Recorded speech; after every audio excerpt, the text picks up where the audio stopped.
मेरी पत्नी को मेरे खुफिया काम के बारे में पता लग गया था। अब मैंने इस डर से उसको जान से मारने का प्लान बनाया कि कहीं वो मुझे सब जगह बदनाम न कर दे। इसलिए एक दिन मैं उसे अपनी माँ के साथ जंगल में लेकर गया और वहीं उसको जला दिया। वो मर गई। फिर मैंने सबको यही कहा कि वो अपने चाहने वाले के साथ भाग गई। फिर मेरी पत्नी के मरने के कुछ टाइम के बाद मेरी बहन को भी डाइवोर्स हो गई और मेरा कारोबार बिल्कुल तबाह हो गया। मेरी हालत भी खराब हो गई। पर एक दिन जब मैं सड़क पर खड़ा हुआ भीख मांग रहा था, जब एक गाड़ी मेरे पास आकर रुकी। मैंने भीख लेने के लिए हाथ आगे बढ़ाया तो गाड़ी में बैठी हुई औरत को देखकर मेरा कलेजा मुंह को आ गया, क्योंकि वो तो मेरा नाम सार्थक है। मेरा ताल्लुक एक जमींदार घराने से था। हमारे घर पैसा दौलत हर चीज आम थी। हमारे खानदान में एक रिवाज सदियों से चला आ रहा था। जब मेरी बहन की शादी हुई तो उस रस्म के मुताबिक मुझे भी अपनी बहन की नंद से शादी करनी पड़ी। उस लड़की का नाम अनीका था। अनीका बहुत खूबसूरत थी। वो हर सुबह खाना बनाती, नौकरों से घर का काम करवाती और माँ के पाँव दबाती। मैं हैरान था कि ऐसी लड़कियां भी मौजूद हैं। वो मुझसे कुछ नहीं मांगती थी, बस इतना चाहती थी कि मैं उससे सिर्फ सच बोलूं और उसकी मौजूदगी को महसूस करूं। पर जैसे जैसे दिन गुजरते गए, मेरे अंदर एक अजीब सी बेचैनी ने जन्म लेना शुरू कर दिया। शायद वही सब बातें अब मुझे बोझ लगने लगी थी। मैंने घर में बैठना कम कर दिया, दोस्तों के साथ ज़्यादा वक्त गुजारने लगा और कुछ नया करने का सोचने लगा। कुछ ऐसा काम जिसको करने से जल्दी दौलत पास आए। फिर एक दिन मेरे एक दोस्त नरेश ने मुझे एक ऑफर दी। वो बोला, अगर हिम्मत है तो एक बार मेरे साथ चल, एक बहुत बड़ा काम है, पैसे ही पैसे कमाएगा, फिर मेहनत भी कुछ नहीं है। तो ये सुनकर मैंने भी उससे हंसते हुए पूछा कि कौन सा काम। उसने बस इतना कहा कि दौलत आसानी से मिलेगी, ज्यादा सवाल नहीं कर, तू सिर्फ हाँ कर दे। मुझे भी वैसा ऐसा ही कुछ रास्ता चाहिए था जिससे कम टाइम और कम मेहनत में ज्यादा पैसे मिल सकें। अपने दोस्त से ऐसा सुनकर मैंने हाँ कर दी। फिर बस वही दिन मेरे बदलाव की शुरुआत थी। रातों को देर से घर आना, कभी फोन नहीं उठाना और अक्सर झूठ बोलकर निकल जाना तो अब मेरी आदत बन गया था। मगर अनिका खामोशी से सब कुछ सहती रहती। उसने मुझे कुछ नहीं कहा था, पर एक रात वो मुझसे बोल ही पड़ी कि आप कहाँ पर जाते हो, अब घर में इतना कम क्यों रहते हो, और अचानक से इतने पैसे, आप क्या काम कर रहे हो। उसकी बात सुनकर मैं परेशान हो गया, पर बाहर से सख्त रहा। मैंने उसके सामने कंधे उचकाए और कहा कि दोस्तों के साथ होता हूँ और कहाँ हूँगा। तुम्हें क्या शक है मुझ पर, और जैसे भी कमा रहा हूँ, तुम आम खाओ गुठली क्यों गिन रही हो। तब उसने धीरे से कहा कि मैं आप पर शक नहीं कर रही, मुझे तो आपकी फिक्र है। मैंने नज़र चुराते हुए कहा कि तुम्हें मेरी फिक्र करने की ज़रूरत नहीं है, मैं जो भी करता हूँ तुम्हारे लिए ही करता हूँ। तब वो खामोश हो गई, पर आंखों में बेयकीनी उतर आई। मैं भी दिन ब दिन बदलता गया। अपने घर में रहना अब मुझे बोझ सा लगने लगा और अनिका की सादगी अब वो तो बिल्कुल बेवकूफ़ी लगती थी। माँ ने भी मेरे बदलाव को महसूस किया, पर वो खामोश रही। वो सिर्फ इतना कहती रही कि पत्नी को अपनी हद में रखो। अगर वो ज़्यादा बोलने लग जाती है तो ख़ानदान की इज्जत मिट्टी में मिल जाती है। इसी तरह मैं उनकी बात मानता रहा। अनिका के लिए मेरे दिल में जो नरम कॉर्नर था वो अब सख्ती में बदलने लगा था। लेकिन अनिका ने हार नहीं मानी। वो हर दिन मेरी राह देखती। जब तक मैं घर नहीं आता तो वो दरवाजे पर खड़ी रहती और मेरे वापसी आने पर पूछती कि खाना लगाऊं आपके लिए, और मैं घर पर खाना नहीं खाता। फिर एक दिन जब मैं गोदाम से वापस आया तो उसको अपने कमरे में ना पाकर हैरान हो गया। मैंने माँ से पूछा तो उन्होंने कहा कि यहीं कहीं होगी या फिर मोहल्ले में गई होगी शायद, और कहाँ जाएगी। तुम घबरा क्यों रहे हो। पर मेरा दिल काफी बेचैन था। मुझे लगा कि कुछ गलत है। सच तो ये था कि अनिका अब खामोशी से मेरे पीछे जाने लगी थी। वो मेरा पीछा करने लगी थी। उसको मेरे झूठ का अंदाजा हो गया था। वो मेरी हर बात पर गौर करती, हर कदम पर नजर रखती। मैं उसकी खामोशी को कमजोरी समझता रहा, लेकिन वो खामोशी उसका हथियार थी। सुबह सवेरे के वक्त जब मैं गोदाम की तरफ निकला तो पीछे से शायद कोई था। ये एहसास मेरे दिमाग के कोने में भी नहीं आया था। मैंने तो जल्दी से मोटरसाइकिल निकाली और खेतों के बीच कच्चे रास्ते पर दौड़ाता हुआ गोदाम की तरफ निकल गया। रास्ता सुनसान था। गांव अभी जागने की तैयारी में था और मैं रोज की तरह एक नया दिन, एक नई उम्मीद के बारे में सोच रहा था। मेरे पीछे पीछे वो चल रही थी। उसके कदमों की छाप मिट्टी में दब रही थी, पर नियत में एक तूफान था। अनिका ने पिछली रात मेरी जेब से चाबी की एक छोटी सी कॉपी बनाई थी और उसने ये तय कर लिया था कि वो खुद सच्चाई तक पहुंचेगी। उसने मेरे कई झूठ हजम किए थे, कई रातें उसने बेनींद गुजारी थी और कई दिन अकेले दिल को तसल्ली दी थी। पर अब उसके अंदर काफी कुछ टूट फूट चुका था। गोदाम तक पहुंचने के बाद मैंने ताला खोला, अंदर दाखिल हुआ और गेट बंद कर दिया। और वो कुछ देर झाड़ियों में छुपी रही, फिर धीरे धीरे आगे बढ़ी और दीवार के सुराख से अंदर झांकने लगी। मंजर ऐसा नहीं था जो कोई भी सोच सकता, क्योंकि वहां पर दो कम उम्र लड़के जंजीरों में बंधे हुए थे। एक कोने में तीन लड़कियां खामोश बैठी हुई थीं। उनकी आंखों में डर साफ दिख रहा था। एक कमरे में कार्टन भरे हुए थे, जिनमें बच्चों के स्कूल बैग, कपड़े और जाली दस्तावेज थे। उसकी सांसें तेज हो गईं, दिल हलक में आ गया, पर चीख नहीं सकी। वो बस घुटनों के बल बैठ गई और जमीन पर हाथ रखकर खुद को संभाला। कुछ लम्हे वो वहीं बैठी रही, फिर पीछे हटकर भागती हुई गांव की तरफ लौटी। रास्ते में कई बार वो रुकी।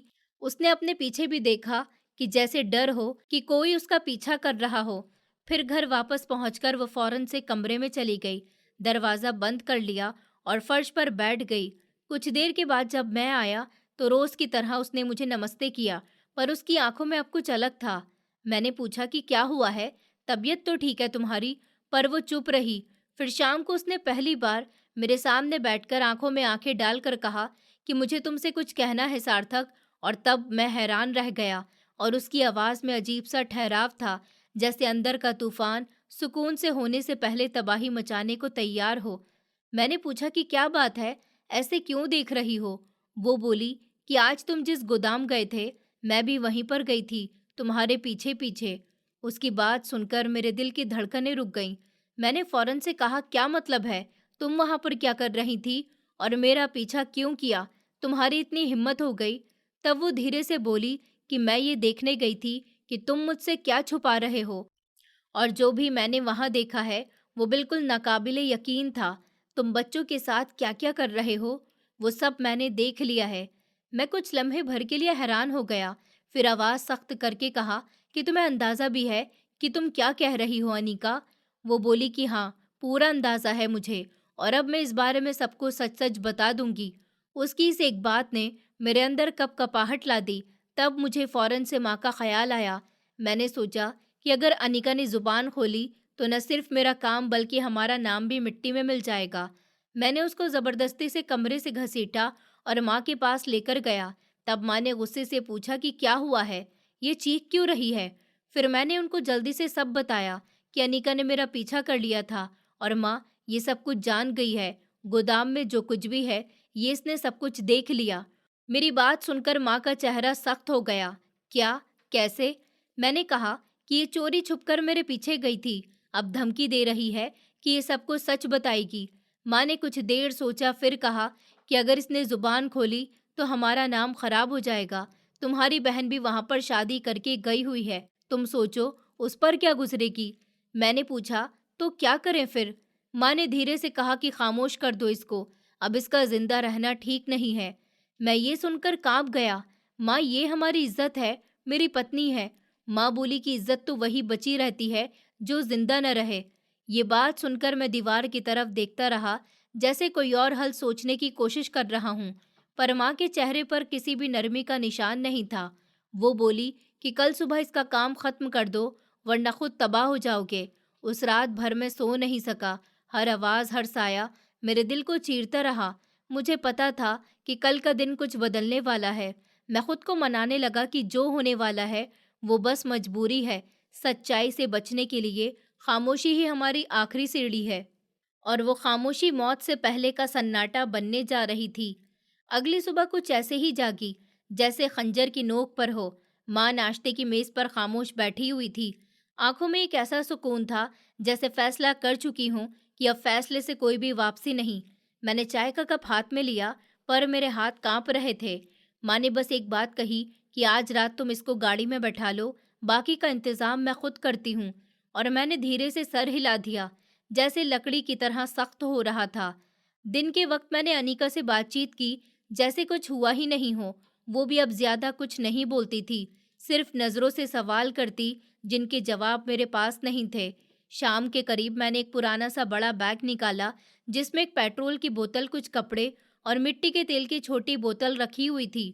सब कुछ ऐसे था जैसे हम किसी छोटे मोटे शिकार पर जा रहे हों, ना कि एक इंसान को खत्म करने। फिर शाम को मैंने अनिका से कहा कि चलो, माँ कह रही है कि कुछ दिन के लिए बहन के घर चलते हैं, थोड़ा सा तुम भी फ्रेश हो जाओगी, तुम अपने मायके भी घूम लेना। उसने चौंक कर मुझे देखा, फिर धीरे से पूछा, क्या सच में? और मैंने मुस्कुराकर सर हिला दिया। माँ ने कहा कि तुम बहुत थक गई हो, कुछ दिन शहर में रह लेना, बेहतर होगा। वो खामोश रही, फिर सर हिला दिया। गाड़ी निकल गई। माँ ने बैग सीट के नीचे रख दिया और अनिका मेरे साथ फ्रंट सीट पर बैठ गई। रास्ते में वो खिड़की से बाहर देखती रही और मैं सड़क पर नजर जमाए हुए रहा। हमने शहर की तरफ का रास्ता लिया, पर कुछ दूर जाकर एक कच्चे रास्ते पर मुड़ गए। वो सुनसान सा रास्ता था। मैंने फौरन से कहा कि शहर की तरफ जाने का ये दूसरा शॉर्टकट है, ट्रैफिक बहुत होता है ना, यहाँ से आराम से पहुंच जाएंगे। उस वक्त उसने कोई जवाब नहीं दिया। वीरानी बढ़ने लगी। आसपास झाड़ियां और सन्नाटा ही सन्नाटा था, जैसे कुदरत भी जानती हो कि यहाँ पर कुछ गलत होने जा रहा है। कुछ ही देर के बाद मैंने गाड़ी रोकी तो अनिका ने पूछा कि यहाँ पर क्यों रोकी है। तो मैंने कहा कि जरा गाड़ी चेक करनी है, अजीब अजीब सी आवाज आ रही है। उसके बाद मैं नीचे उतर गया और दरवाजा खोला। माँ ने जल्दी से बैग निकाला और मुझे इशारा किया। अनिका भी कंफ्यूज थी जब मैंने अचानक से उसके बाल अनिका भी कंफ्यूज थी जब मैंने अचानक से उसके बालों से पकड़कर उसको बाहर निकाला। वो चिल्लाई कि ये क्या कर रहे हो, छोड़ो मुझे सार्थक। माँ जल्दी से पेट्रोल की बोतल खोल चुकी थी। अनिका चीख रही थी, क्या पागल हो गए हो तुम लोग, क्या कर रहे हो? मैं चुप रहा, सिर्फ कपकपाते हाथों से पेट्रोल छिड़कता रहा। माँ ने आग जलाने के लिए मिट्टी का तेल आगे किया। अनिका हमारे सामने गिड़गिड़ाने लगी कि तुम्हें ऊपर वाले का वास्ता है, ऐसा मत करो। मैं किसी से कुछ भी नहीं कहूंगी, छोड़ दो मुझे। मैंने एक लम्हे के लिए उसकी आंखों में देखा। वहां पर मौत का डर नहीं, सिर्फ एक बेबसी थी। पर वो लम्हा भी गुजर गया। माचिस जलाई गई, उस पर आग लग गई और अगले ही लम्हे धुएं उठने लगे और बस हम दोनों तेजी से गाड़ी में बैठे और वहां से भाग निकले। पीछे से अनीका की चीखें कुछ देर सुनाई देती रहीं, फिर सिर्फ खामोशी रह गई। रास्ते में हम दोनों चुप थे। माँ ने बस इतना कहा कि अब किसी को कुछ नहीं कहना, यही कहना है कि वो भाग गई थी। मैंने कहा, और अगर कोई सवाल करे तो क्या करेंगे? माँ ने कहा कि तुम्हारे चाचा का बेटा है ना पुलिस में, उसको कहकर मैं रिपोर्ट दर्ज करवा दूंगी कि वो किसी से प्यार करती थी और घर से चली गई। रास्ते में कोई हादसा हुआ होगा। फिर हम गांव वापस पहुंचे। माँ ने मोहल्ले में रो रो कर ऐलान किया कि हमारी बहू घर से भाग गई है, पता नहीं किसके साथ, इज्जत खाक में मिला गई। हमने थाने में भी रिपोर्ट दर्ज करवाई है और वहां एक जली हुई लाश दिखाई गई। हमने उस पर यकीन करके दिखाया कि वही अनीका है, उसके साथ कोई हादसा हुआ होगा। फिर हमने उसका अंतिम संस्कार भी किया, लोगों को बुलाकर दिखाया कि हम कितना दुखी हैं। माँ ने सफेद कपड़े पहन लिए। मैंने 3 दिन के लिए सबसे बात करना बंद कर दी। गांव वालों ने हमदर्दी दिखाई और कहानी पूरी हो गई। शोक के दिन कम दिन थे, लेकिन सुकून उनसे कहीं ज्यादा लंबा था। गांव के इधर दीवार पर हमारे घर की खामोशी छा गई थी और लोगों ने धीरे धीरे ये मान लिया था कि अनीका का मामला अब खत्म हो चुका है। माँ सुबह सवेरे बैठक में झाड़ू देती जैसे कुछ हुआ ही न हो। मैं रोज खेतों पर जाता, पर अब वो खेत मुझे वीरान लगते थे। गोदाम का कारोबार दोबारा से चल पड़ा। वही ट्रक, वही कागज, वही सौदा। ऐसा लगता था जैसे सब कुछ रूटीन पर आ रहा है, लेकिन सच कभी बिल्कुल दफन नहीं होता। वो रात में अंगारे की तरह चुपचाप दहकता रहता है। मेरे साले अद्विक ने एकदम गांव में ज्यादा वक्त गुजारना शुरू कर दिया। उसका अंदाज कुछ बदला हुआ था। वो रोज किसी न किसी के साथ बैठा हुआ बातें करता, कभी मंदिर के पंडित जी से, कभी गांव के बूढ़ों से, घंटों बातें करता। और एक दिन गली में मेरी उससे बहस हो गई। वो चुप रहा, पर नजर टिकाकर देखता रहा। मैंने हंसी में बात टाल दी कि क्या बात है अद्विक, आजकल तुम बहुत फ्री हो। वो बोला कि बस कुछ कड़ियां जोड़ने की कोशिश कर रहा हूँ, और फिर खामोशी से चला गया। ये बात मेरे लिए बहुत भारी थी। शाम को मैंने माँ से इस बात का जिक्र किया कि अद्विक कुछ ज्यादा ही सर खपा रहा है। माँ ने मेरी बात पर कंधे उचकाए कि तू परेशान मत हो, उसके पास कोई सबूत ही नहीं है। अनिका की लाश सबने देखी है और रिपोर्ट भी हो गई है। अब कुछ साबित नहीं हो सकता। मैंने अपने दिल को तसल्ली दी, पर अंदर बेचैनी बढ़ने लगी थी। इधर मेरी बहन खुशबू के ससुराल से खबर आना शुरू हो गई कि उसका ससुर शक कर रहा है। उसको लगने लगा था कि जरूर कुछ छुपाया गया है। और मेरा साला अद्विक, जो मेरा बहनोई भी था, अब दो तरफा नफरत का बीज बन गया था। खुशबू के पति ने डाइवोर्स की धमकी दी और फिर एक दिन बिना कुछ कहे उसको घर से निकाल दिया। मेरी बहन माँ की गोद में सर रखे हुए रोती रही और माँ बस यही कहती रही कि बेटियों का नसीब ऐसा ही होता है। उस दिन के बाद से मेरे अंदर कुछ टूटने लगा था। मैंने काम पर ध्यान देना चाहा, पर गोदाम पर एक नई मुसीबत खड़ी हो गई। पुलिस ने अचानक से दौरा किया। सब कुछ क्लियर था, लेकिन उनके सवाल बारीक थे कि ये दस्तावेज सही नहीं लगते। मैंने कहा कि कागज दिखाइए, लेकिन अंदाजा हो गया कि नजर रखी जा रही है। अगले हफ्ते हमारे 2 ट्रक रुक गए, माल जब्त हुआ, ड्राइवर से घंटों तक तफ्तीश की गई। मुझे फोन आया कि साहब, पुलिस ने बहुत कुछ पूछा है, अब रोज का काम मुश्किल लगता है। मैंने उनको दिलासा दिया कि सब ठीक हो जाएगा, तुम लोग फिक्र नहीं करो। पर मुझे पता था कि सब ठीक नहीं हो रहा। अद्विक की जासूसी अब बढ़ने लगी। वो गांव के कुछ जवानों को साथ में लाया और एक दिन एक बयान दिया गया कि अगर किसी ने हमारी बहनों की इज्जत को नुकसान पहुंचाया तो उसका हिसाब जरूर लिया जाएगा। लोग चुप रहे। मैंने सोचा कि शायद शहर चला जाऊं कुछ दिन के लिए, पर माँ ने कहा कि यहाँ से भागने का वक्त नहीं है, यहीं खड़े रहो जैसे कुछ हुआ ही नहीं हो। मैंने सर हिला दिया, लेकिन रातों को नींद गायब हो गई थी। एक रात मैंने गोदाम के बाहर गाड़ियों की लाइट देखी। मैं भागा तो देखा कि वो पुलिस का साथी था और उन्होंने सिर्फ दूर से ही परख लिया। अगले दिन अखबार में एक छोटा सा कॉलम छपा, एक गांव में आसानी से स्मगलिंग का नेटवर्क जारी किया गया है। नाम नहीं था, पर वो खबर साफ थी। मेरी माँ ने अखबार हाथ से छीन लिया और उसको चूल्हे में जला दिया। बोली कि ये सब सिर्फ इत्तेफाक है, अभी कुछ साबित नहीं हुआ है। पर मैं जानता था कि इत्तेफाक नहीं, ये तो वो दिन था जिसने सब कुछ बदल दिया। इस शाम अद्विक मेरे दरवाजे पर आया। हाथ में एक पुराना सा मोबाइल फोन था। उसने कहा कि ये अनिका का फोन है, जो तुमने छुपा दिया था, पर उसकी एक कॉपी बैकअप में थी। अब देखना बाकी है कि पुलिस पहले देखती है या फिर पूरा गांव। ये कहकर वो चल दिया। मैं गली के बीच खड़ा रहा, जैसे मेरे पैरों के नीचे से जमीन निकल गई हो। झूठ की दीवारें जिनको हमने मजबूती से खड़ा किया था, अब कांपने लगी और मैं जानता था कि एक धक्का और सब कुछ गिर जाएगा। सूरज आसमान में दहकता हुआ चमक रहा था। गांव के बच्चे नंगे पांव मिट्टी में दौड़ रहे थे और औरतें पानी भरने के लिए लाइन में खड़ी हुई थी। महंगाई और बेरोजगारी ने हर चेहरे पर साया डाल रखा था। मैं पेड़ के नीचे बैठा हुआ अपने हिसाब के रजिस्टर पर उंगलियां फेर रहा था, जब एक बच्चा दौड़ता हुआ आया। अंकल, राशन वाली गाड़ी आ रही है। मैंने चौंक कर ऊपर देखा, फिर रजिस्टर बंद करके उठ खड़ा हुआ। मैंने सोचा कि चलो मौका है तो कुछ राशन ही मिल जाएगा, अच्छा होगा। आखिर घर में सब्जी भी खत्म हो गई है। गांव के मैदान में लोग जमा हो गए थे। मैं भी चुपचाप लाइन में जाकर लग गया। हर तरफ धूप थी, गर्मी में लोग छांव ढूंढ रहे थे।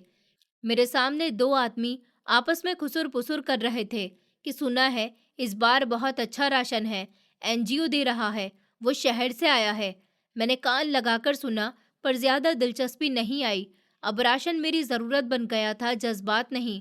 अब मेरी जिंदगी डर और झूठ का हिसाब थी। फिर एक शोर हुआ। किसी ने कहा कि वो देखो, बड़ी गाड़ी आ गई, शायद बड़ी ऑफिसर खुद आई हैं। सबकी नजरें घूम गईं। एक सफेद चमचमाती हुई बड़ी सी गाड़ी खाक उड़ाती हुई आई और लोगों से कुछ दूर जाकर रुक गई। गाड़ी का दरवाजा खुला, एक औरत उतरी। पहले तो धूप की वजह से उसका चेहरा साफ दिखाई नहीं दिया, पर जैसे ही वो आगे बढ़ी, मेरे तो होश ही उड़ गए। वो वही थी। मेरे हलक में कांटे चुभने लगे, जुबान जैसे सूख गई हो। मैंने आंखें फाड़ फाड़ कर देखा, पर वो नज़ारा बदला नहीं। वही नक्शा, वही लंबे बाल, वही सादे से कपड़े, पर इस बार कुछ अलग था। वो अभी खामोश थी, लेकिन खामोशी में ताकत थी। वो लोगों के साथ मुस्कुराकर बात कर रही थी, हाथों में राशन के थैले पकड़े हुए औरतों को दे रही थी, बच्चों के सरों पर हाथ रख रही थी। मेरे साथ खड़े इंसान ने हल्की आवाज में कहा कि ये तो बड़ी शरीफ लगती है, लगता है किसी एनजीओ से आई है। मैंने गर्दन मोड़कर जैसे उसकी बात सुनी, मेरे कदम बहुत भारी हो गए, पर मैं हिलने की हिम्मत नहीं कर पाया। फिर वो अचानक से सीधी मेरी तरफ बढ़ी। उसकी आंखें अब मेरे सामने थीं। करीब से देखा तो उसका एक रुख थोड़ा सा जला हुआ था, लेकिन नजरें वहीं थी, जख्म के पीछे जीती हुई। उसने कुछ नहीं कहा, बस एक थैला मेरे कदमों में रख दिया। फिर हल्की आवाज में कहा कि अब जलने की बारी तुम्हारी है। ये शब्द मेरे अंदर बिजली की तरह गूंज गए। मैं सुन्न हो गया। मेरे सामने जैसे धुंसी छा गई। दिमाग बीते हुए वक्त के मंजर से भर गया। आग, माँ, अनिका और वो लम्हा जब मैंने माचिस जलाई थी। सब कुछ एक फ्रेम की तरह आंखों के सामने घूमने लगा। मैं लड़खड़ा गया। हाथ बढ़ाकर कुछ पकड़ने की कोशिश की, पर मेरे हाथ हवा में ही रह गए। वो पलट चुकी थी। धीरे धीरे वापस अपनी गाड़ी की तरफ गई। सब लोग उसके आसपास थे। कोई उसको आशीर्वाद दे रहा था तो कोई शुक्रिया कह रहा था। वो सबके साथ ऐसे पेश आ रही थी कि जैसे जिंदगी में कभी किसी ने उसको जलाने की कोशिश ही नहीं की हो। गाड़ी में बैठने से पहले उसने एक बार मुड़कर मुझे देखा। वो नज़र उस नज़र में नफरत थी। सिर्फ एक ऐलान था, ऐलान कि खेल खत्म हो चुका और अब हिसाब किताब का वक्त है। मैंने नजरें झुका ली, जैसे उसकी निगाहों में मेरे अंदर का पर्दा चाक कर दिया हो। गाड़ी चलने लगी, धूल उड़ी और वो मंजर निगाहों से गायब हो गया। लेकिन उसकी मौजूदगी जैसे गांव के माहौल में बस गई थी। सब बातें करने लगे कि बड़ी शरीफ औरत है, सुना है कि बच्चों के लिए काम करती है। कहाँ से आई थी पता है किसी को? लोग कहते हैं कि खुद किसी जुल्म से बची है, अब दूसरों को बचाती है। मैंने हर आवाज़ सुनी, पर कुछ बोल नहीं सका। घर पहुंचा तो माँ दरवाजे पर बैठी हुई चूल्हा जला रही थी। मैंने उनको सिर्फ इतना कहा कि माँ, वो जिंदा है। माँ ने चौंक कर मेरी तरफ देखा। कौन? मैंने जवाब दिया कि वो अनीका, वो आई थी आज राशन बांटने। सब कुछ देख लिया उसने। माँ के हाथ से चिमटा गिर गया। वो बोली कि ये कैसे मुमकिन है, हमने तो। मैंने उनकी बात काट दी कि मुमकिन है माँ, ये ऊपर वाले का काम है। माँ ने जल्दी से दरवाज़ा बंद कर दिया। किसी को कुछ मत कहना, ये सब वहम है। मैंने कहा कि नहीं माँ, वो जिंदा है और वो वापस आ गई है। हम दोनों चुप हो गए। कमरे में सिर्फ लकड़ियों के जलने की आवाज़ थी और इस राशन के थैले की खुशबू जो अब मेरे कदमों के पास रखा था। जैसे अनिका ने मुझ पर पुरानी वापसी की मोहर लगा दी थी। 2 हफ्ते गुजर गए थे उस दिन को, जब अनिका ने राशन के थैले के साथ मेरे कदमों में अपना खामोश पैगाम भी छोड़ दिया था। मैं हर दिन इस डर में जीता रहा कि वो मंजर दोबारा लौट आएगा, पर यह अंदाज़ा नहीं था कि इस बार सिर्फ मंजर नहीं, पूरा हिसाब किताब मेरे सर पर आ चुका है। सुबह का वक्त था। सूरज की पहली किरण अभी जमीन को चमका रही थी। तभी अचानक से दरवाजे पर जोरदार दस्तक हुई। माँ हड़बड़ाकर उठी और मैंने भी दरवाजा खोला तो 8 पुलिस वाले सामने खड़े हुए थे। सार्थक, एक ऑफिसर ने ऊंची आवाज में मेरा नाम पुकारा। मैंने कहा कि जी, मैं ही सार्थक हूँ। वो बोले कि आपको बच्चे की वो बोले कि आपको बच्चों की गैर कानूनी किडनैपिंग के इल्जाम में गिरफ्तार किया जाता है। मेरे कदमों के नीचे जमीन निकल गई। मैंने कुछ कहने की कोशिश की कि ये कोई गलत फहमी है, पर तब तक एक सिपाही मेरे हाथों में हथकड़ियां डाल चुका था। गोदाम कहाँ पर है? ऑफिसर ने सवाल किया। मैंने नजर चुराकर कहा, कौन सा गोदाम? तो एक सिपाही आगे बढ़ा, मेरे गिरेबान से पकड़कर बोला कि वही गोदाम जिसका पता हमें उन वीडियो से मिला है। उसने फोन निकाला और मुझे दिखाया। अनिका की रिकॉर्डिंग की गई खुफिया वीडियो। बच्चे जंजीर में बंधे थे और मैं खुद उनके साथ सौदा करते हुए दिखा, पर मेरे हलक से आवाज नहीं निकल सकी। मेरे किस्से जो कभी जमींदारों की शान हुआ करते थे, अब अखबार की ब्रेकिंग न्यूज बनने वाले थे। पुलिस मुझे घसीटती हुई गाड़ी तक लेकर गई। बाहर मोहल्ले के लोग जमा हो गए थे। एक बूढ़ी औरत ने मेरे मुंह पर थूका कि हमने तुम्हें इज्जत दी और तुमने बच्चों की जिंदगियां बेच दी। एक नौजवान ने नारा लगाया कि ऐसे लोगों को सबक मिलना चाहिए। मेरे कदम लड़खड़ा रहे थे, पर हथकड़ी ने मुझे सीधा चलने पर मजबूर कर दिया। पुलिस ने गोदाम पर छापा मारा और दर्जनों बच्चे बच गए। बच्चे तो खुश हो रहे थे। एक लड़का चीख कर बोला कि इसने हमें मारा था, इसने हमें बेचा था। वीडियो, तस्वीरें, जाली पहचान कार्ड सब जब्त हो गए। न्यूज़ चैनल पर ब्रेकिंग न्यूज़ चली कि सार्थक जमींदार और कारोबारी इंसान गिरफ्तार। दर्जनों बच्चे पाए गए। शाम तक मेरी तस्वीर हर चैनल पर थी। पुरानी फाइल निकाली गई। मेरे पुराने रिकॉर्ड छाने गए। जो लोग कल तक मेरे साथ कारोबार करते थे, अब अपने फ़ोन बंद कर चुके थे। जो रिश्तेदार इज्जत से बात किया करते थे, वो बचकर निकलने लगे। जेल में पहली रात मैंने फर्श पर लेटे हुए सोचा कि आखिर वो बच कैसे गई। वो तो मर गई थी। अगले दिन टीवी पर एक न्यूज़ प्रोग्राम में एंकर ने ऐलान किया कि आज हम आपको मिलवाएंगे उस बहादुर औरत से जो इस सिस्टम के खिलाफ अकेली खड़ी हुई। अनीका जो खुद जलाई गई लेकिन जिंदा बच गई। कैमरा अनीका पर गया और वो सादा कपड़ों में चेहरे पर जला हुआ एक साफ निशान था, पर आंखों में कोई कपकपाहट नहीं।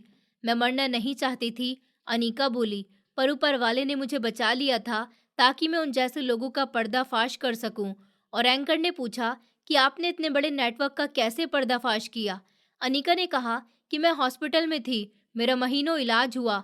एक ऑफिसर ने मुझे सहारा दिया था, उसने मुझे बचाया। फिर मैं एक एनजीओ से जुड़ गई और वहां से मैंने सीखा कि सच कैसे लड़ता है। मैंने सब कुछ रिकॉर्ड किया, वीडियो, दस्तावेज और हर चीज जो मेरे खिलाफ इस्तेमाल हुए, वो मेरे हाथ में थे। उसका हर शब्द मेरे सीने में कील बनकर चुभ रहा था। जेल की दीवारें मेरे लिए अब छत नहीं, मेरी मौत बनने लगी। माँ मुलाकात के लिए आई, आंखों में आंसू थे। ये सब क्या हो गया बेटा? हमें तो लगा था सब संभल जाएगा। मैंने कहा कि हमने जो बोया था वही तो हम काट रहे हैं माँ। अब सिर्फ वक्त है और ये दीवारें। एक वकील मेरे पास आया, कहा कि आपके खिलाफ मुकदमा सख्त है, कम से कम 20 साल लग सकते हैं, पर अगर अनिका ने माफ नहीं किया तो उम्र कैद भी हो सकती है। मैंने सर झुका लिया क्योंकि मुझे पता था माफी तो नहीं मिल सकती थी। रात को मैंने जेल की छत को घूरते हुए सोचा कि ये सच कभी मरा नहीं, बस वक्त के इंतजार में था। वो वक्त आ गया और मैं देर से समझा। अनिका का चेहरा आंखों के सामने घूम रहा था और उसकी आवाज, अब जलने की बारी तुम्हारी है। टीवी स्क्रीन पर अनिका की वीडियो बार बार चल रही थी और जेल की कोठरी में मेरे साथ मौजूद कैदी उसको घूर रहे थे जैसे वो किसी और दुनिया की हो। एक इंसान ने हंसते हुए कहा कि भाई तुम्हारी पत्नी तो हीरोइन निकल आई। मैंने सर झुका लिया, मेरे पास किसी बात का कोई जवाब नहीं था। एक अखबार की पुरानी कॉपी हाथ लगी जिसमें एक पूरी खबर अनिका के ऊपर लिखी हुई थी। वहां उसके बच जाने की पूरी कहानी दर्ज थी, लेकिन मेरे लिए वो नाकाबिले माफी का एहसास दिलाती। उसने बयान में बताया कि किस तरह से वो जलते हुए सड़क के किनारे गिरी थी। एक सीनियर सरकारी ऑफिसर जो उस दिन एक काम के लिए करीब के इलाके से गुजर रहा था, दूर से धुआं का बादल दिखा। उसने फौरन से गाड़ी को रोका। वहां पहुंचा तो अनिका को अध जला हुआ हालत में पाया। वहां पर मौजूद कुछ लोगों ने उसको मर गई कहकर करार दिया, पर उस ऑफिसर ने फौरन से एम्बुलेंस मंगवाई। अनिका ने कहा कि जब मुझे अस्पताल ले जाया गया, मैं होश में नहीं थी। 3 दिन के बाद मेरी आंख खुली तो जिस्म के हिस्सों में पट्टियां बंधी थी। दर्द हद से ज्यादा, पर दिल में अजीब सी रोशनी थी, जैसे मैं मरकर भी दोबारा से जी गई हूँ। कई महीने तक वो अस्पताल में आईसीयू में रही। हर दिन हर रात उसने नाकाबिले बर्दाश्त दर्द को बर्दाश्त किया। जिस्म की खाल उतर गई, ग्राफ्टिंग हुई, इलाज के साथ साथ साइकोलॉजिकल थेरेपी भी दी गई। डॉक्टर ने भी कई बार हिम्मत हार दी, पर अनिका ने हार नहीं मानी। एक नर्स ने बताया कि वो खामोशी से अपने लिए प्रार्थना करती रहती और जब भी हम जख्म साफ करते तो वो दांत पीसकर दर्द को बर्दाश्त करती, लेकिन चीखती नहीं थी। अस्पताल के स्टाफ ने उसको एक नाम दिया कि आग से बची हुई औरत। उस बीच वो सरकारी ऑफिसर जो उसको बचाकर लाया था, बार बार हॉस्पिटल आया। उसने उसको सपोर्ट दी और फिर एनजीओ से कनेक्ट करवाया। अनिका ने कहा कि उस ऑफिसर ने न सिर्फ मुझे एक नई जिंदगी दी, बल्कि मुझे खुद को दोबारा से तलाश करने का मौका दिया। उस एनजीओ का नाम था सूरज फाउंडेशन और वहां पर ऐसे ही बच्चे रखे जाते थे जो बेसहारा होते। वहां एडमिशन लिया, मरीज की हैसियत से नहीं, बचाने वाले के हिसाब से। इलाज के बाद जब वो चलने फिरने के काबिल हुई तो उसने बच्चों का ख्याल रखने का बेड़ा उठा लिया। एक वकील जो एनजीओ से जुड़ा हुआ था, उसने बताया कि अनिका ने कभी खुद को मजलूम नहीं दिखाया। उसने कहा कि मुझे हीरोइन मत बनाओ, मुझे काम दो। वो स्कूल गई, गांव-गांव गई, गांव के सेमिनार में शामिल हुई और बच्चों के हक पर लेक्चर दिए। उसने सरकार से दरख्वास्त की कि इंसानियत स्मगलिंग के खिलाफ सख्त कदम उठाया जाए। मैं जेल में इन खबरों को पढ़ता और सुनता रहा। एक दिन एक नया कैदी आया जो किसी दूसरी जेल से ट्रांसफर हुआ था। वो बोला कि मैंने उस औरत को एक बार लेक्चर देते हुए सुना है। कहते हैं कि हम सबका एक फर्ज है कि जिस जुल्म से हम गुजरे हैं वो दूसरों पर नहीं गुजरे। वो हंसने लगा। और तुम उसके पति थे ना, तुमने क्या किया? अजीब बात है यार, कैसी औरत थी अनिका? अनिका ने मीडिया को बयान दिया कि मैंने शादी की थी एक इंसान से, लेकिन जब वो जानवर बन गया तो मैंने फैसला किया कि अब जिंदगी किसी रिश्ते के नाम पर नहीं, मकसद के नाम होगी। एक एंकर ने पूछा कि आप दोबारा शादी करेंगी? अनिका ने कहा कि नहीं, मैंने प्यार देखा है, शब्दों में, सपनों में और आखिरकार राख में भी। प्यार तो अपनेपन से होता है, सिर्फ वादे करने से या सिर्फ दावे करने से नहीं। अब मेरा रिश्ता उस मिशन से है जिसमें एक बच्चा बचाने का मतलब एक दुनिया बचाना है। वो अपनी कहानी मिसाल बनाकर सिस्टम के सामने सुनाती कि वो जली लेकिन बुझी नहीं, वो टूटी पर बिखरी नहीं। उसने कहा, मैं चाहती तो बदला ले सकती थी, पर मैंने इंसाफ चुना और इंसाफ का रास्ता लंबा होता है, पर नतीजा देर से याद रहता है। गांव के कई लोगों ने उसकी वापसी के बाद खुद को उसके मिशन से जोड़ दिया। एक उस्ताद जिसने पहले मुझे इज्जत दी थी, अब उसके साथ काम कर रहा था। एक आदमी ने कहा कि ये औरत ऊपर वाले की तरफ से भेजी गई एक निशानी है, हमें इसकी आवाज बनना है ताकि जुल्म दोबारा से नहीं हो। अनिका ने एक बार इंटरव्यू में कहा कि मैं अपनी जलती हुई खाल को नहीं छुपाती हूँ, ये मेरी ताकत है, मेरी पहचान है। वो मुस्कुराई कि अब मैं रोशनी हूँ, जो खुद तो जलती लेकिन दूसरे के अंधेरे को खत्म करने निकली है। और मैं बस जेल की कोठरी में बैठा हुआ वो सब सुनता और सोचता रहा कि कभी यही औरत मेरे साथ एक छत के नीचे चुपचाप बैठी रहती थी। मैंने इस खामोशी को कमजोरी समझा और वही खामोशी आज मेरे खिलाफ सबसे बुलंद आवाज बन गई। अदालत की इमारत के बाहर मीडिया की भीड़ थी, अंदर सन्नाटा छाया था, पर हर चेहरा अदालत के कमरा नंबर 3 की तरफ टिका हुआ था। वही मेरी तकदीर का फैसला होने वाला था। मैं वकील के साथ अदालत में दाखिल हुआ। सफ़ेद कपड़ों में हथकड़ियों के साथ मेरा चेहरा अखबार के पेपर पर पहले ही कसूरवार बन गया था। वकील ने कांपती आवाज में कहा कि हमने अपील दाखिल कर दी है, पर जज का व्यवहार सख्त है, शायद फैसला आज ही सुना दिया जाए। अदालत में मेरे सामने वो सब लोग बैठे हुए थे जिनकी आंखों में कभी मेरे लिए इज्जत हुआ करती थी, उनमें अब सिर्फ नफरत और मायूसी थी। सामने वाले वकील ने सबूत पेश करना शुरू किया। एक एक करके वीडियो, दस्तावेज और तस्वीर स्क्रीन पर चलने लगे।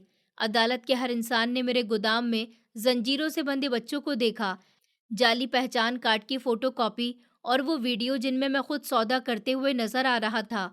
मेरे वकील ने कहा कि ये वीडियो एडिट की गई है, हो सकता है कि गवाह पर दबाव हो। जज ने गौर से सुना, पर आसार नहीं बदले।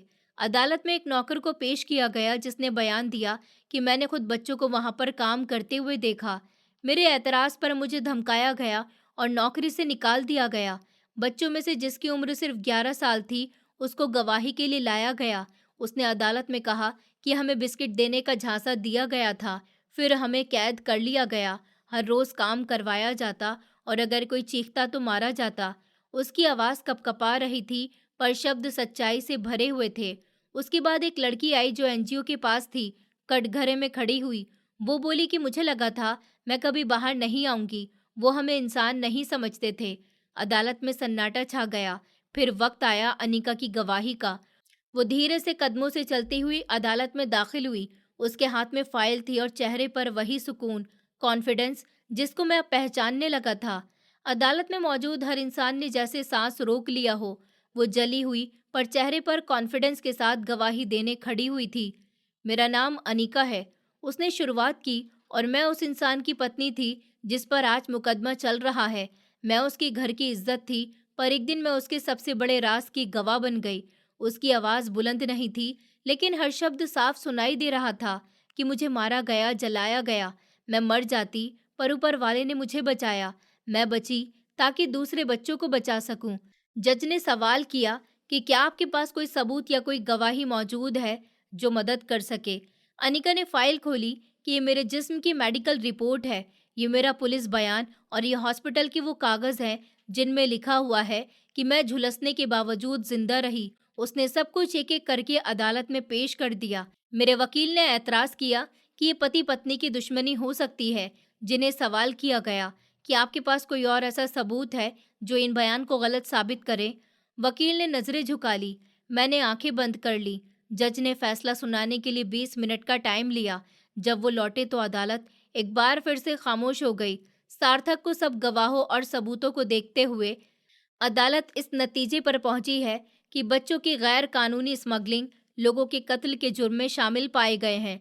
अदालत आपको 15 साल की सजा सुनाती है। मेरा दिल धड़कना ही भूल गया। वकील ने मेरे कंधे पर हाथ रख दिया। हम अपील की कोशिश करेंगे, पर फिलहाल पुलिस मुझे हथकड़ी लगाकर ले जाने लगी। मैं दरवाजे की तरफ बढ़ा और एक बार पलटकर देखा। अनीका वहीं पर खड़ी हुई थी, गवाहों की आड़ पर, चेहरे पर सुकून और आंखों में चमक। कोई आंसू नहीं, कोई खुशी नहीं, सिर्फ एक खामोश ऐलान कि इंसाफ पूरा हो गया।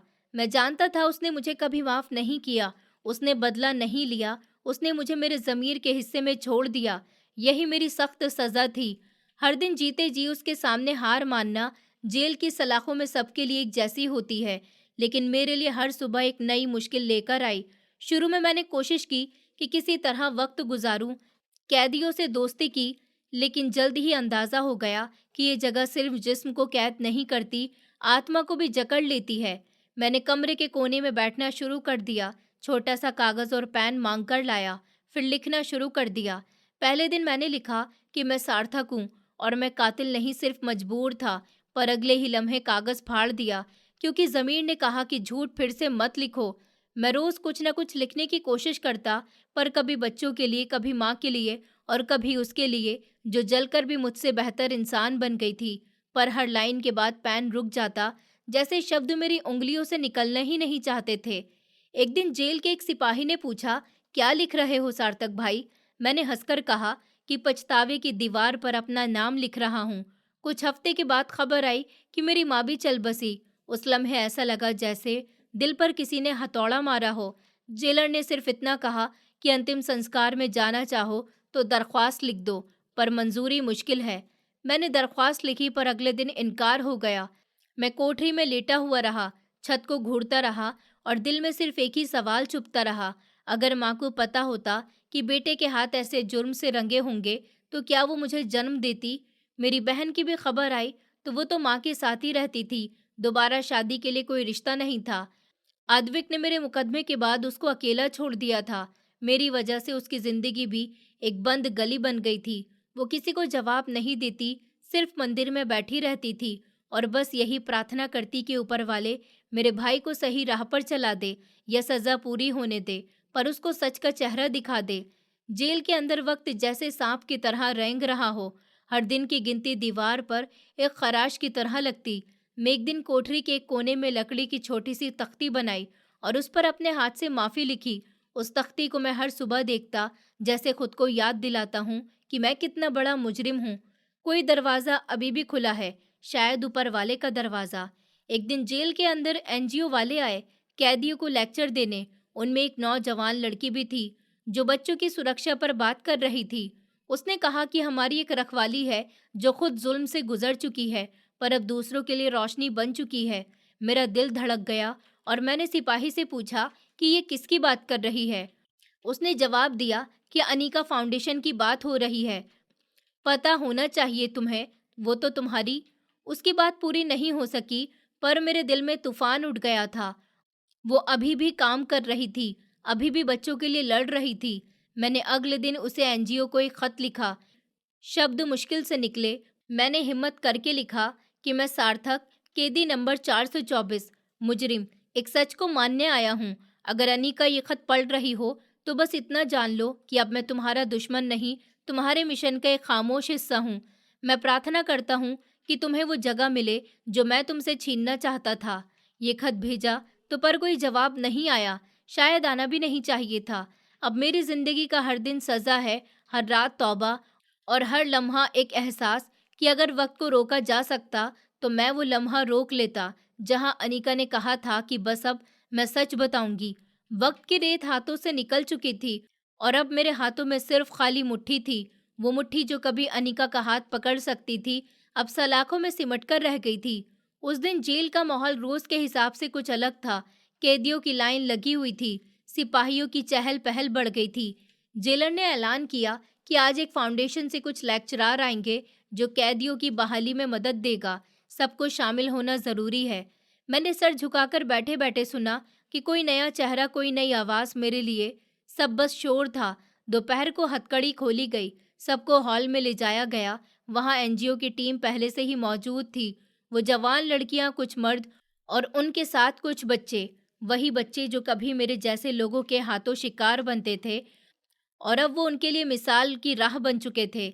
उन्होंने प्रोग्राम शुरू किया। बच्चों ने कविता सुनाई, फाउंडेशन वालों ने स्टेज पर आकर भाषण दिए। और बच्चों के हक, उनकी सुरक्षा का पैगाम था।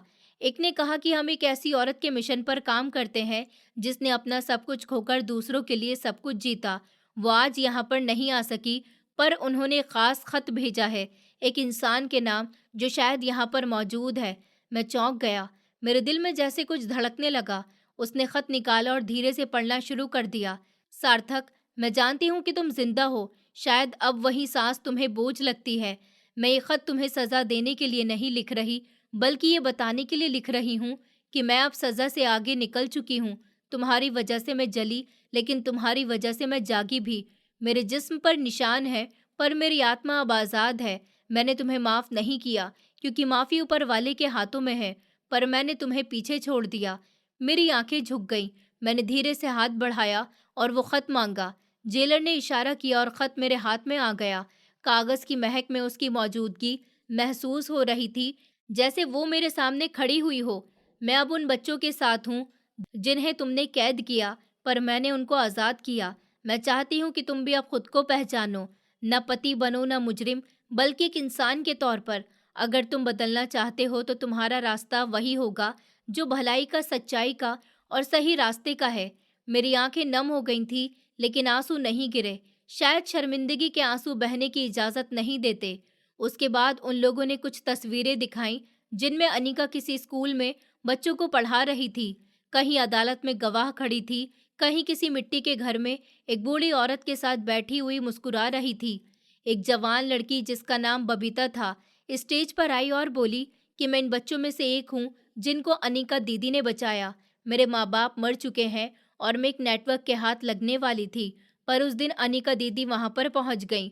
उन्होंने कहा, मैं तुम्हें तुम्हारा बचपन वापस दूंगी, और आज मैं यहाँ पर पढ़ाई कर रही हूँ और अब दूसरों को बचा रही हूँ।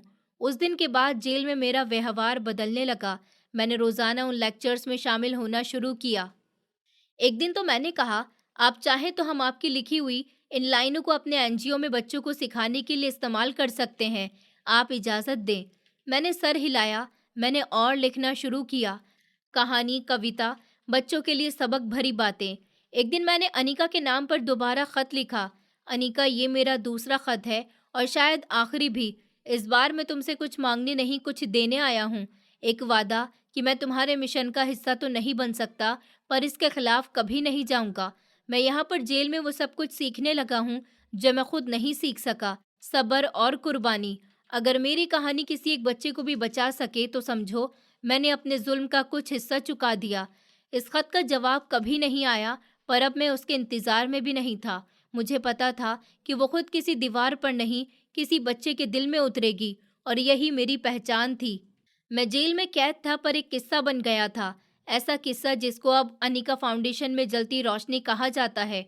वो रोशनी जो एक औरत के जले हुए वजूद से निकली और जिसने अंधेरों को चिराग दिए। इस कहानी की सबसे बड़ी सीख ये है कि कोई भी इंसान अपनी एक गलती से हमेशा के लिए नहीं पहचाना जाता। जीवन हर किसी को बदलने का एक मौका जरूर देता है। बस फर्क इस बात का होता है कि कौन उस मौके को सच में अपनाता है और कौन उससे भागता है। अपनी गलती को मानना और उसके बोझ के साथ ईमानदारी से जीना सबसे कठिन काम है, लेकिन उसी बीच इंसान खुद को दोबारा बुनता है। बल्कि समाज हमेशा जल्दी माफ नहीं करता। लोग बातें करते हैं, शक करते हैं, पीछे मुड़कर देखते हैं, पर धीरे धीरे कर्म शब्दों से ज्यादा बोलने लगते हैं और भरोसा धीरे धीरे लौटता है। रिश्ते समय के साथ बदलते हैं, टूट भी जाते हैं, फिर दूर हो जाते हैं, और अक्सर असल जिंदगी में हर रिश्ता वापस नहीं आता। लेकिन इसका मतलब ये नहीं कि जिंदगी रुक जाती है, क्योंकि कुछ लोग हमारे जीवन में इसलिए आते हैं कि हमें सिखा सकें कि हम कौन थे और हमें क्या बनना चाहिए। सार्थक की कहानी ये बताती है कि जब इंसान दूसरों की मदद करना शुरू कर देता है, तो असल में वो खुद को अंदर से जोड़ना शुरू करता है, क्योंकि गलती इंसान को गिरा जरूर सकती है, लेकिन आगे बढ़ने का फैसला उसे फिर से खड़ा कर देता है। इसलिए एक सच्चाई यही है कि इंसान की पहचान उसकी गलती से नहीं, बल्कि गलती के बाद उठाया गया हर छोटा कदम होती है, और बदलाव हमेशा वहीं से शुरू होता है जहां इंसान खुद से भागना छोड़ देता है। दोस्तों, उम्मीद करती हूँ आपको हमारी कहानी पसंद आई होगी। कहानी पसंद आई है तो वीडियो को लाइक करें, चैनल पर नए हैं तो चैनल को सब्सक्राइब करें, और हाँ, नोटिफिकेशन बेल को ज़रूर दबाएं ताकि अगली अपडेट सबसे पहले आपको मिले।